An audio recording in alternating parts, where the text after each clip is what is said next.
Welcome to Acharya education YouTube channel. ఈ TET paper మనకు 30th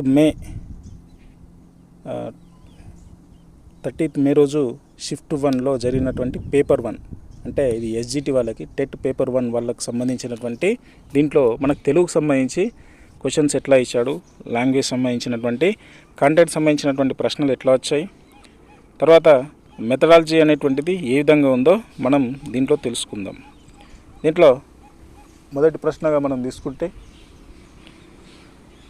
కొత్త లోకము ఎవరు రచించారు? కొత్త లోకము అనేటువంటి దాన్ని ఎవరు రచించారు? జాషువా. కొత్త లోకము అనేటువంటి దాన్ని ఎవరు రచించారు? జాషువా రచించడం జరిగింది.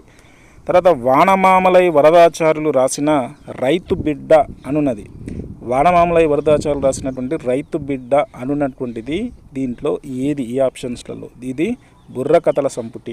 రైతు బిడ్డ అనేటువంటిది బుర్రకథల సంపుటి. తర్వాత ఉడత సాయం పాఠం రామాయణంలో ఏ కాండం నుండి తీసుకున్నారు? ఉడత సాయం అనేటువంటి పాఠం రామాయణంలో ఏ కాండం నుంచి తీసుకోవడం జరిగింది? యుద్ధకాండ నుంచి తీసుకోవడం జరిగింది. నెక్స్ట్ క్వశ్చన్, దేశీ సంప్రదాయంలో రచన చేసిన కవి. దేశీ సంప్రదాయంలో రచన చేసినటువంటి కవి పాల్కురికి సోమన. తర్వాత రాజిల్లు అను పదానికి అర్థం. రాజిల్లు అనేటువంటిది దీన్నే ప్రకాశించు, వెలుగొందు అనేటువంటి అర్థం వస్తుంది రాజిల్లు అనేటువంటి దానికి. తర్వాత ప్రశ్న, యామిని అను పదానికి పర్యాయ పదాలు.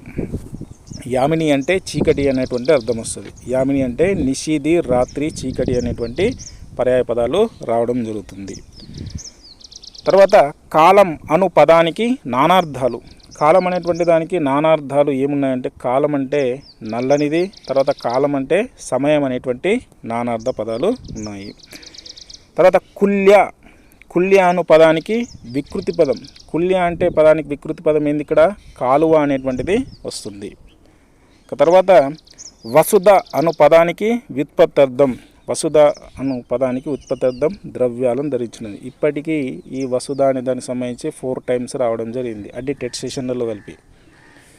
తర్వాత అణ అనున్నది ఏ వర్గానికి చెందినది? అణ అనున్నది ఏ వర్గానికి చెందినది? టా వర్గానికి చెందినది. టాటా, డాడా, అణ అనేటువంటిది. తర్వాత వైకల్పికము అనగా. వైకల్పికం అనగా సంధి జరగవచ్చు, జరగపోవచ్చు. ఇది మేనల్లుడు, మేన ఎల్లుడు అనేటువంటి పదానికి సంబంధించి వైకల్పికం అని చెప్పడం జరుగుతుంది. తర్వాత ఉత్తర పద ప్రాధాన్యత తెలిపే సమాసము. ఉత్తర పద ప్రాధాన్యత తెలిపే సమాసాన్ని తత్పురుష సమాసం అని చెప్పడం జరుగుతుంది. తర్వాత తత్క్షణం అను పదానికి ఘన విభజన చేస్తే ఇలా ఉంటుంది. తత్క్షణం అనేటువంటిది చేస్తే ఈ విధంగా ఉంటుంది. గురువు, లఘువు, గురువు అనేటువంటిది రావడం జరుగుతుంది. తర్వాత వ్యాకరణ పరంగా ఇత్తు అనగా. ఇత్తు అంటే ఇది ఇకారానికి సంబంధించి, ఇది సంధికి సంబంధించినటువంటి అంశం. తర్వాత స్వభావవాదాన్ని ప్రతిపాదించిన వారు. స్వభావవాదాన్ని ప్రతిపాదించినటువంటి వారు పైథాగరస్ అండ్ ప్లేటో. మనకు వాదములు ఉన్నాయి కదా, ఈ వాదాల్లో భాషోత్పత్తి వాదాల్లో ఈ స్వభావవాదాన్ని ప్రతిపాదించిన వారు పైథాగరస్, ప్లేటో.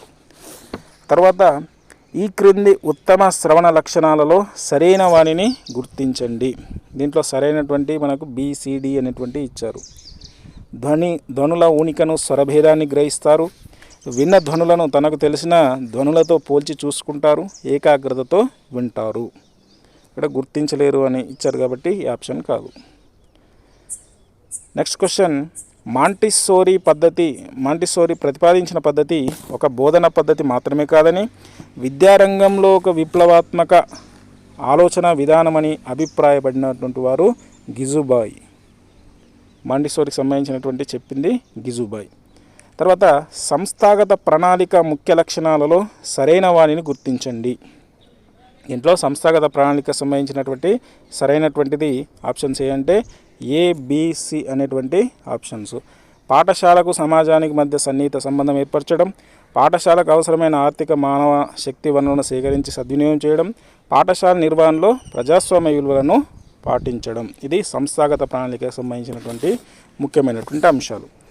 తర్వాత త్రిపార్శ్వ ఉపకరణాలకు సంబంధించి సరైనటువంటి త్రిపార్శ్వ అంటే మాతృకలు, నమూనాలు, విద్యా పరికరాల పెట్టెలు, వీటిని త్రిపార్శ్వ ఉపకరణాలని చెప్పొచ్చు. తర్వాత పిల్లల భాగస్వామ్యం, ప్రతిస్పందనలు, లఘు పరీక్ష అంతర్భాగమైనటువంటి మూల్యాంకనం ఏది అంటే నిర్మాణాత్మక మూల్యాంకనం.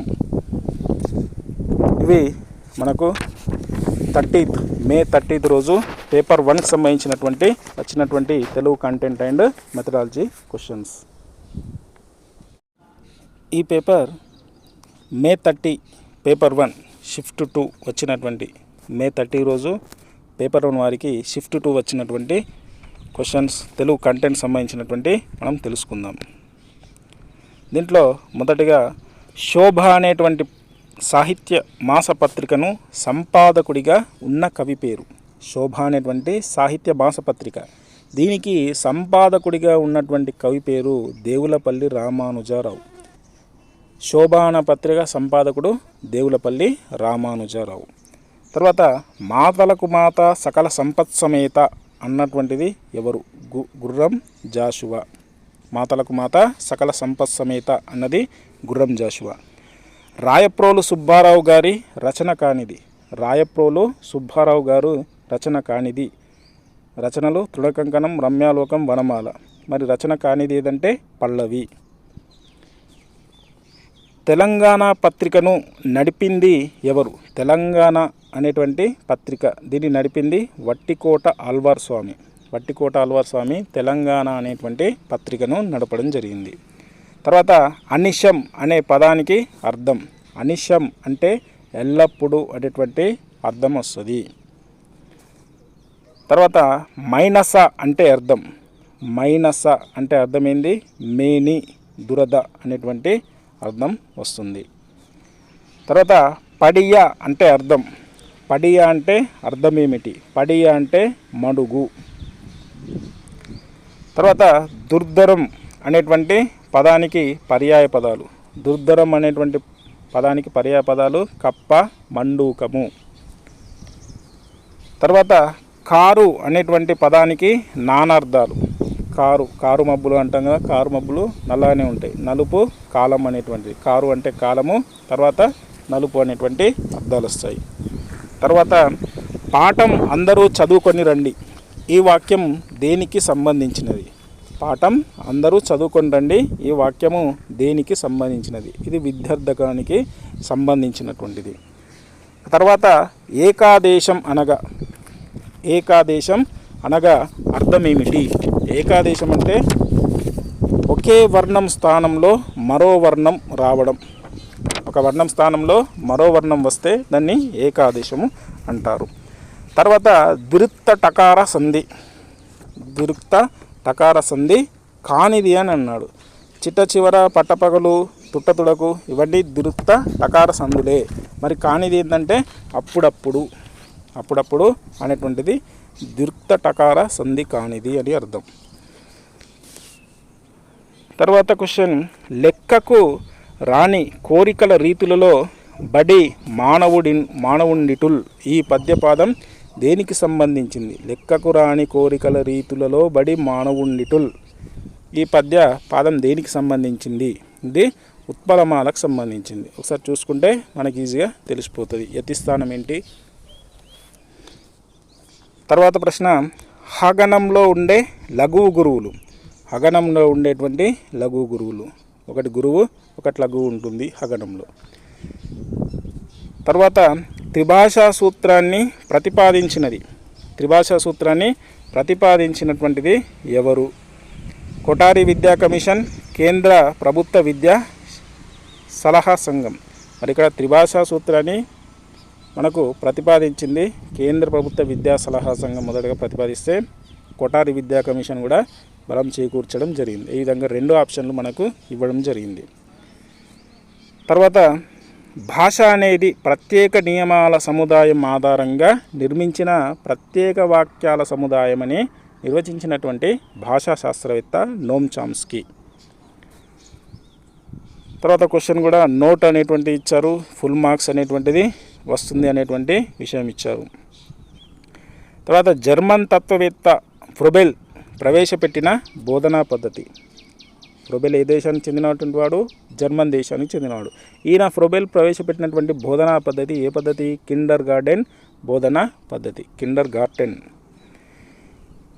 తర్వాత క్వశ్చన్, 1986 నాటి జాతీయ విద్యా విధానంలో మూల భావనల సంఖ్య. మూల భావనలు ఎన్ని ఉన్నాయి? 10 ప్రధాన మౌలికాంశాలు అంటారు. ఆ 10 మౌలికాంశాలను బట్టే మనకు పాఠ్యపుస్తకాలు తయారు కావడం జరుగుతుంది. తర్వాత ఒక ప్రశ్నకు ఇవ్వబడిన 4 సమాధానాలలో 3 సరైనవి కాగా 1 మాత్రం సరైనది కాదు. దానిని విద్యార్థి గుర్తించుటకు ఉద్దేశించబడినటువంటి ప్రశ్న రూపం.